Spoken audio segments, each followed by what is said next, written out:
Financial statement, budget for the financial year 2025-26.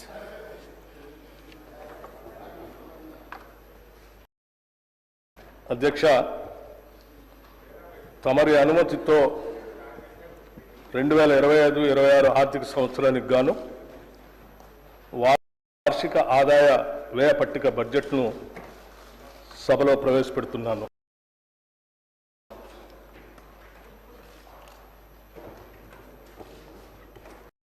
గౌరవ అధ్యక్ష, ప్రజా ప్రయోజనాలే ధ్యేయంగా పారదర్శకత మరియు జవాబుదారీతనంతో సాగుతున్న మా ప్రభుత్వం 2025-26 ఆర్థిక సంవత్సరానికి బడ్జెట్ ప్రవేశపెడుతున్నందుకు సంతోషంగా ఉంది.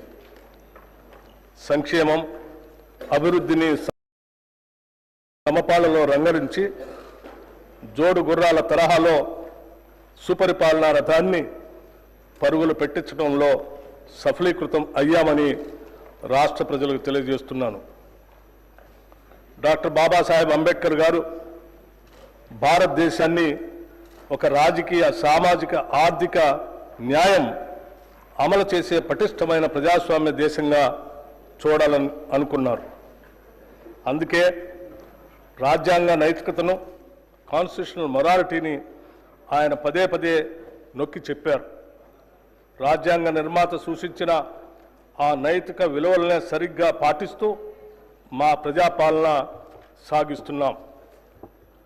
తెలంగాణ ప్రజలు మమ్మల్ని నమ్మి కట్టబెట్టిన అధికారాన్ని మేము ఎవరి వ్యక్తిగత ప్రయోజనాల కోసం తాకట్టు పెట్టకుండా, అధికార పీఠం హోదాగా భావించకుండా ప్రజల జీవన స్థితిగతులు పెంచుతూ, మార్పు తెచ్చే విధంగా బాధ్యతగా వహిస్తూ, వినమ్రంగా ప్రజలకు నిత్యం జవాబుదారీతనంతో ఉంటూ విస్తృత ప్రజా ప్రయోజనాలే పరమావధిగా పాలన సాగిస్తున్నాం. దశాబ్ద కాలం పాలనా వ్యవస్థల విధ్వంసం, ఆర్థిక అరాచకత్వంతో కూడిన పాలనతో ఛిద్రమైన తెలంగాణ పాలనా ఆర్థిక వ్యవస్థల్ని గాడిలో పెడుతూ తెలంగాణ తాత్కాలిక, దీర్ఘకాలిక ప్రయోజనాలు, లక్ష్యాలను దృష్టిలో ఉంచుకొని మా ప్రభుత్వం నిరంతరం పనిచేస్తుంది. నిజం కూడా ప్రతిరోజు ప్రచారంలో ఉండాలి. లేదంటే అబద్ధం నిజంగా మారి రాష్ట్రాన్ని, దేశాన్నే కాదు ప్రపంచాన్ని కూడా నాశనం చేస్తుంది. ప్రభుత్వం చేసే ప్రతి చర్యలో శంకిస్తూ నిరాధారమైన విమర్శలు చేయడమే కొందరు పనిగా పెట్టుకున్నారు.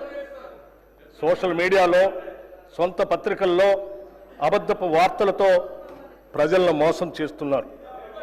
ఇటువంటి విమర్శలను సమర్థవంతంగా తిప్పికొడుతూ వాస్తవాలను ఎప్పటికప్పుడు ప్రజలకు తెలియజేయటం మా బాధ్యత. నిజం ప్రజలకు చెప్పకపోతే స్వార్థపరులు ప్రచారం చేసే అబద్ధాలే నిజాలుగా భ్రమించే ప్రమాదం ఉంది.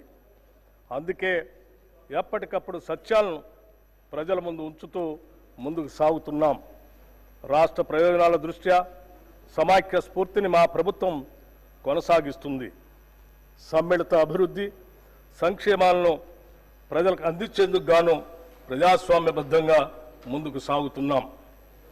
అభివృద్ధి, సంక్షేమం, సుపరిపాలన అనే 3 అంశాలతో తెలంగాణ నమూనా నేడు దేశం మొత్తానికే ఆదర్శంగా నిలిచే విధంగా కృషి చేస్తున్నాము.